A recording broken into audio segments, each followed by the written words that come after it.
सुवेशाढ्या सुवासिनी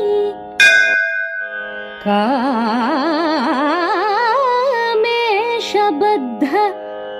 माङ्गल्यसूत्र शोभितकन्धरायै नमः।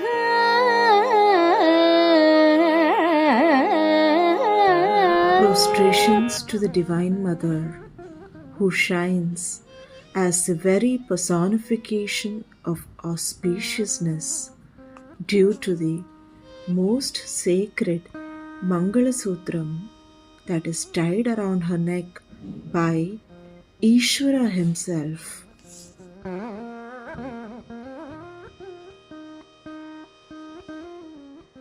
गुरुमूर्ते त्वां नमामि कामाक्षी।